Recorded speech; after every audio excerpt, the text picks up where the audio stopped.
reduction formula. So, reduction, sometimes you'll see it called recurrence formula, but basically it's just a generalisation of the integral, and it's useful, like some of those trig integrals, where you might have had to do a sine to the power of 8. And then when you do that, you break it down, but now you've got to do sine to the power of 6, and then you've got to do sine to the power of 4, and so on. So you sort of create a general formula for the power of n, and it just saves time. You just sub into the formula until eventually you get that integral to a small power, power of 1 or 2 or something like that. Vast majority of these problems we end up using integration by parts. Doesn't mean it always is, but you'll be surprised how often that's the technique we end up using. So here's one involving a log function. We've got to find 1 to e of x log, and log x is all cubed. All right. So the formula I want to create is, I just replace the power with n, so I can generalise it. I can do it for any power. So I'm going to make u equal log x to the power of n, because clearly I can't integrate that, so I'm sort of stuck. That's going to be my u. The other reason why I guess that was a good one to pick for u is because when I differentiate, that power is going to get smaller. So it will reduce the power. So du becomes n log x to the n minus 1 over x. Dv was x dx. So v is a half x squared. Let's put it all together.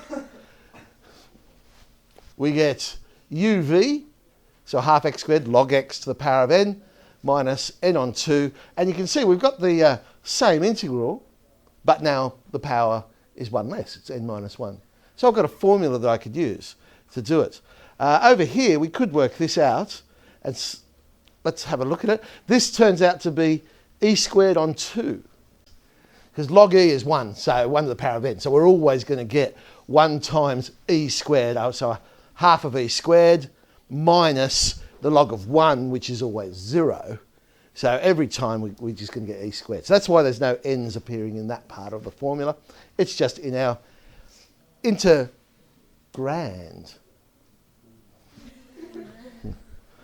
All right, so there it is. But so I replace the integral with I n minus 1, because I said I n was 1 to e of x log to the x. So there's my formula I can use. So what we're looking at is I3, because the power is 3. So if I use my formula, I get e squared on 2 minus 3 on 2 lots of I2. Now I2 would be e squared on 2 minus I1. Tidy that up, I've now got minus e squared on 4 plus 3 on 2, I1. Well, I1 would be e squared on 2 minus a half I0. Well, I might stop there because we don't usually go into the negatives, but I0 becomes nice and easy because, remember, it's the power. And anything to the power of 0 is just 1. So the actual integral that I've got now is the integral of just x from 1 to e.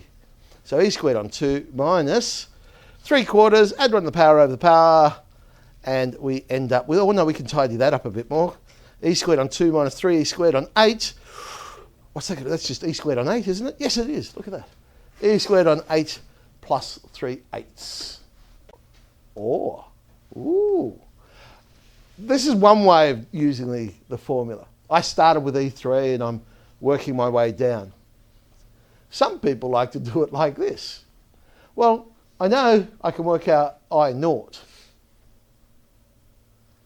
Now I1 will be e squared on 2 minus a half of I0. So basically what they're doing is saying, hey, I'll just work out the simple integral first. And then work my way up, well, there's I2, and work my way up to I3. Yeah, it's a preference, I suppose. Whether you start I3, work your way down to the answer, start with I0, work your way up to the answer. I mean, you get the same answer, obviously, no matter which way you want to approach it. I personally like the first way myself. It's probably why I did it first. Okay. So as I say, integration by parts is by far the most commonest. Is that a word? Speaking of literacy, it is now. You wait till that new Macquarie comes out. Communist will be in there. Not to be confused with those Soviets. Now, But, of course, it's not the only method we can use. So here's one of the trig ones I was talking about, cot to the power of n. So we want to do cot to the power of n, and so we're eventually going to find cot to the power of 6. Now, cot, we use the same technique as tan, if you remember. And with tan, it didn't matter what the power was. We always used the same technique. Right? So if you remember what the technique was, we factorise out, that's it, the cot squared. Because the cot squared, I can then turn into cosec squared minus 1. Cosec squared is, well, minus cosec squared is the derivative of cot. Split it into two integrals. So I have my cot n minus 2 times cosec squared, but then I also have cot n minus 2. So over here, the first integral, I can do via a substitution. So u is cot x, du is minus cosec squared. So I get minus u to the n minus 2. The second one is just, I've reduced the power now of the original integral. It was n, it's now n minus 2. So it's I n minus 2. Add 1 to the power over the power, and we now have a formula for cot to the power of n if we wish to integrate that. I had to substitute back in for u, of course. So the actual formula is there. Minus 1 on n minus 1, cot to the power of n minus 1, and then we reduce the integral down by 2. Now, another way we could do this formula. So I say, well, okay, what's in plus 2? And I physically add them together. Okay. Now, if I add those together, I get, and factorise out cot n, but then I get 1 plus cot squared. Well, 1 plus cot squared is, of course, cosec squared. So I now know that in plus 2 is the integral of cot to the power of n cosec squared. Well, that's function times derivative. Add 1 to the power over the power. Now I just rearrange it and I've got my formula. In plus 2, because I have to have the bigger power there, in plus 2 is equal to minus cot n plus 1. Well, if I want to turn that into a formula where in is the subject, I just subtract 2 everywhere I see n. And then in is cot n minus 1 and so on. So that's handy one if they've given us what it is we're going to prove. So we know that, hey, it's going to go down by 2s. So that's why I added in with in plus 2 rather than in with in plus 1. So if they'd give me that formula. Or, as I say, trig often does reduce by 2 because you're going to use trig identities a lot of the time. So if they hadn't given me the formula, I would try plus 2 or minus 2 sometimes. It's not going to work 100% of the time, but it is another way you can approach these problems. Okay, we had to find I6, remember. We had to find I6. I6 would be minus 1/5 cot to the power of 5 minus I4. I4 would be minus, but minus becomes a plus, 1/3 cot cubed x, but now it's plus I2. I2 becomes minus cot x minus I0. That's where we'll stop and say, well, okay, I0, that's just the integral of cot to the power of 0, which is 1. So I'm just integrating 1. Well, that's x. And there's our answer. So obviously, the higher the power, the more useful a reduction formula can be. All right, let's have a look at this one. Algebraic manipulation. These are sometimes the trickier ones, but gosh, they're fun when you do them. Integration by parts, not good enough by itself. Algebraic manipulation, let's have a look. We're told in is the integral of 1 plus x squared all to the power of n. We have to find one. They've given us a bit of a hint. We're going to go down by 1 in our formula. So it's going to connect in with in minus 1. So, all right, there's the first line. That's the easy bit. That's the integral of 1 plus x squared to the power of n. Okay, well, I'm thinking parts. So I'm going to let u equal 1 plus x to the power of n, because if I made that to v, that'd be silly, because I'd add 1 to the power. That doesn't make sense because we're trying to reduce the power. So I've chosen u to be the 1 plus x squared to the power of n. So du becomes 2nx. Oh yeah, another good reason for doing differentiation. I know that's going to reduce the power by 1. Okay. dv is dx. V becomes x. So let's have a look at what we get. uv, x, 1 plus x squared minus 2n, the integral of x squared, 1 plus x squared to the power of n minus 1. It'd be nice if I could expand out, I suppose, 1 plus x squared to the n minus 1. But I can't. You're going to love this bit. Ready? I'm going to rewrite that. Instead of x squared, I'm going to say it's 1 plus x squared minus 1. Well, it's the same thing, isn't it? But now I can expand it out. And I can say, hey, I've got 1 plus x squared times 1 plus x squared to the n minus 1. And I've got 1 lots of 1 plus x squared to the power of n minus 1. Well, that second one now becomes 1 plus x squared to the power of n. And the last one, 1 plus x squared to the n minus 1. Well, hang on. That's in. The other one is in minus 1. I'm there. Now, it's not quite the final formula, that, because I've got to make in the subject. But now it's just algebra, moving some terms around. So I've got 2n plus 1 lots of in. Divide both sides by 2n plus 1, and I've got this beautiful formula there. It's quite a neat little idea, that. Because you can't expand it out. I mean, what are you going to do?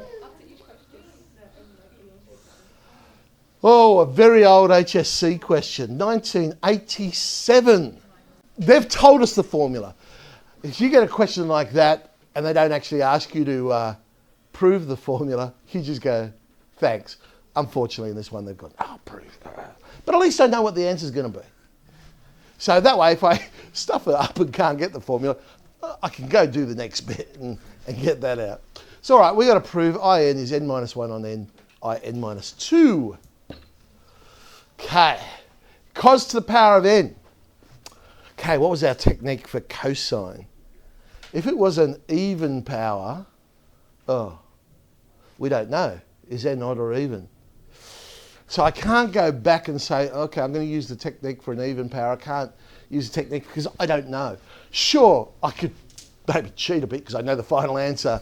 They want me to find 5, and I go, well, let's assume n's odd. But that probably won't get me to this formula. So, all right, I'm going to factorise out a cos and do it by parts. So I've got cos to the n minus 1. Subtract 1 off the power, it's now n minus 2. Oh, okay, that's good, because I want the power to go down to n minus 2, so that will bring the power to n minus 2. Okay, I'm on track. dv becomes cos, which means v is sine x.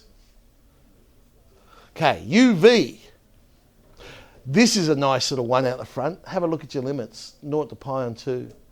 Substitute in pi on 2, cos becomes... That's it. There you go. Substitute in 0, sine becomes... So actually, that's all 0. That just disappears. Let's have it investigate over here our integral. N minus 1 times the integral of cos n minus 2 sine squared. Sine squared.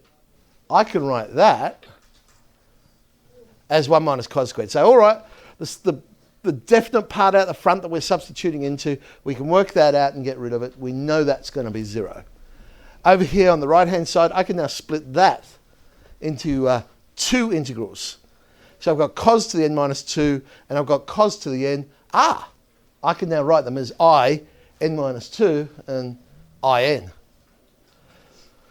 All right, we need to make in the subject of the formula. So moving n minus 1 over to the other side, we get n lots of in is n minus 1, n minus 2.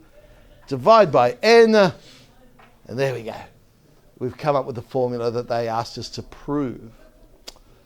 Had you done it the other way? Remember I said the other way? Because in this case, they've given me the answer. I know there's some connection between in and in minus 2. Okay, in minus 2 minus in. Let's sub in. So cos n minus 2 minus cos n comes together. We've got cos n minus 2 sine squared. U is sine x. Du is cos x. Dv. Okay, we're getting there.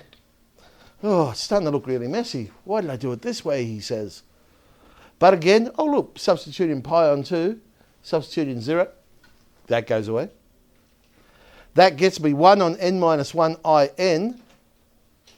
And so therefore, and we can play around with it, we come up with our formula. So that's another way we could have done it. We have to work out I5 with our little formula. I5 will be 4/5 I3. I3 will be 2/3 I1. I1 is just the integral of cos x. So that becomes sine x. And then substitute in pi on 2, substitute in 0, and we get 8/15 as our final answer. Let's try a more recent one. 2004, question 8b. Remember, this is the HSC. This is end point.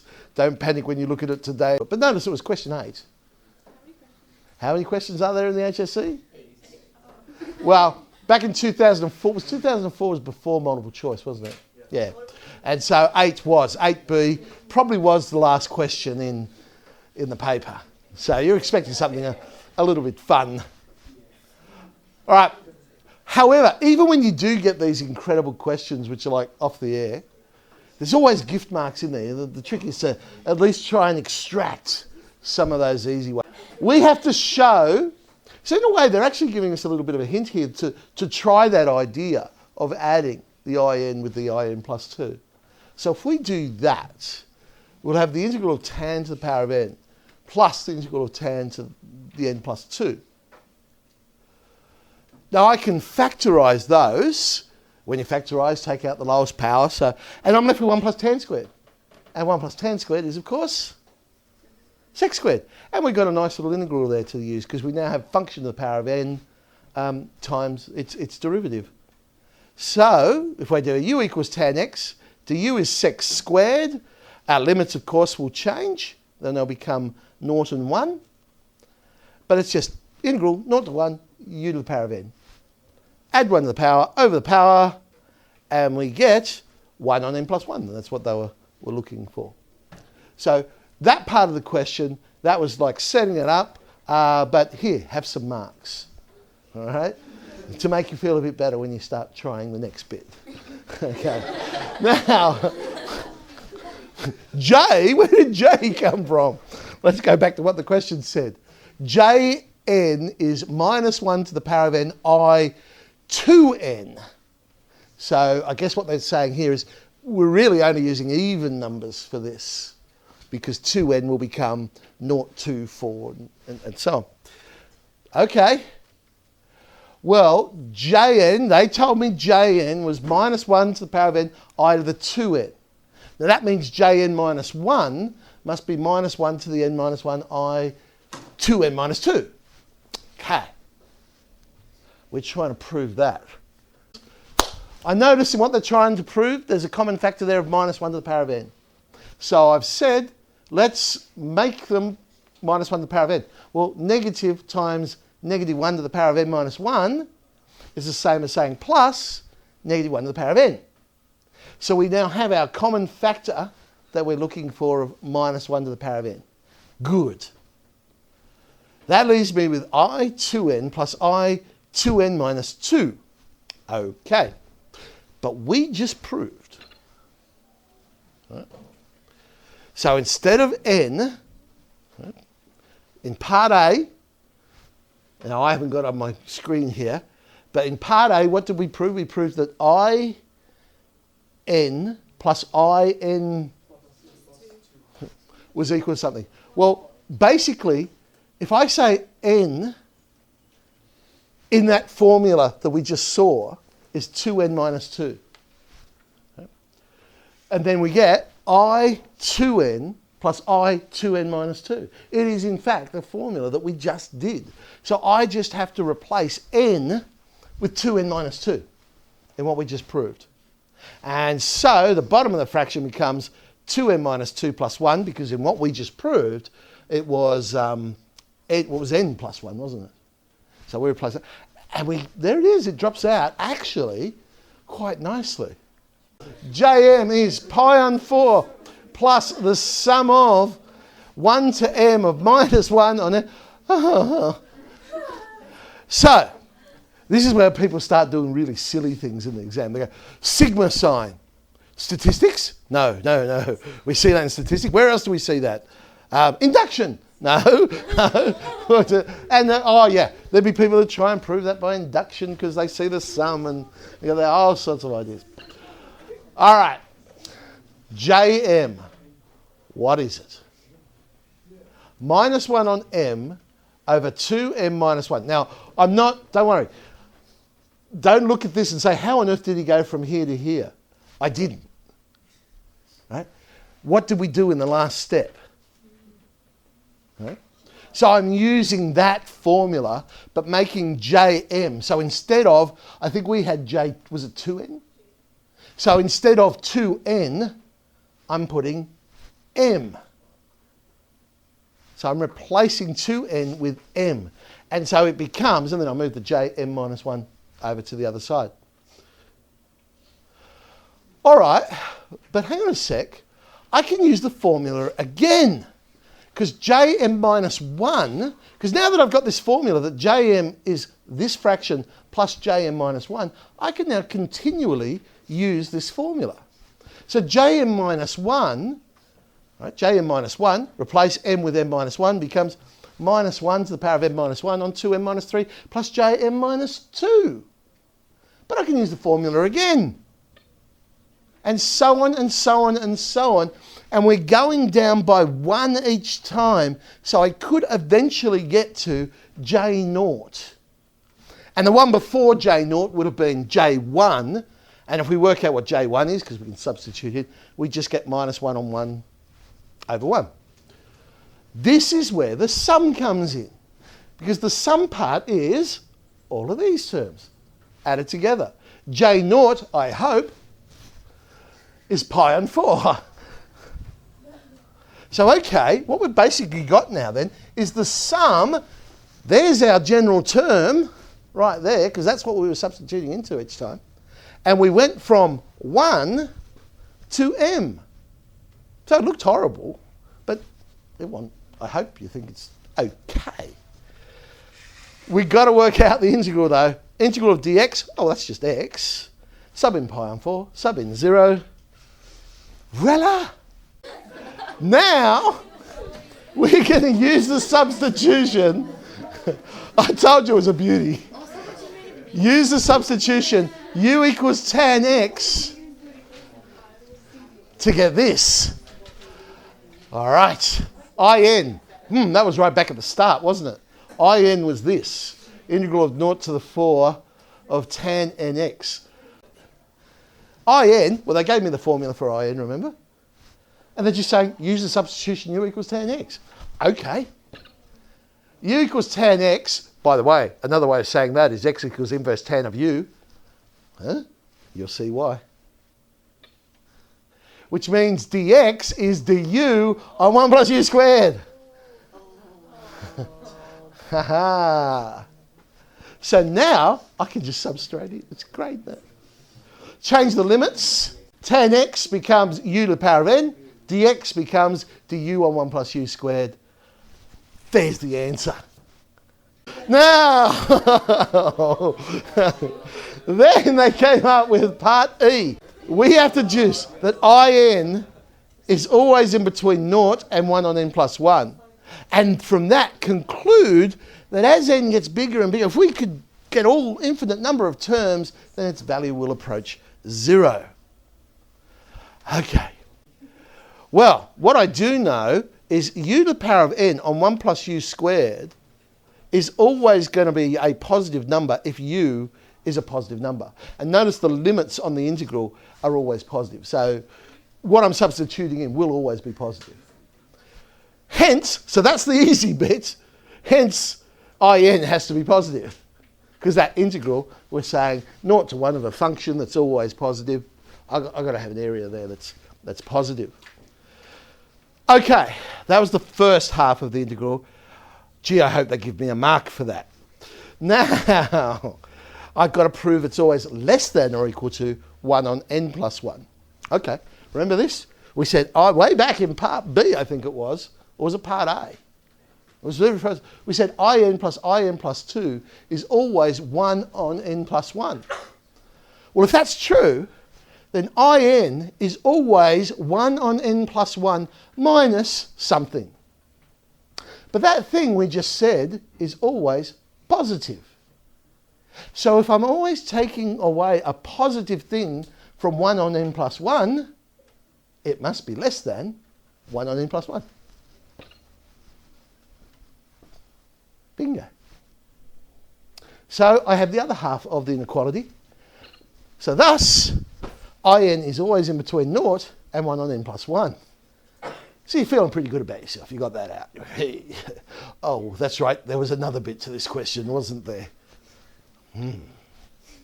What is the limit as n approaches infinity of 1 on n plus 1? 0. Outstanding. Well done. So therefore, as n approaches infinity, in is in between 0 and 0. I wonder what the limit is. It must therefore be 0. But we were trying to find out what happens to Jn. Well, hang on. Jn was simply minus 1 on n times I to the 2n. Well, if in's approaching 0, minus 1 times 0 is always 0. So Jn must also approach 0. There we go.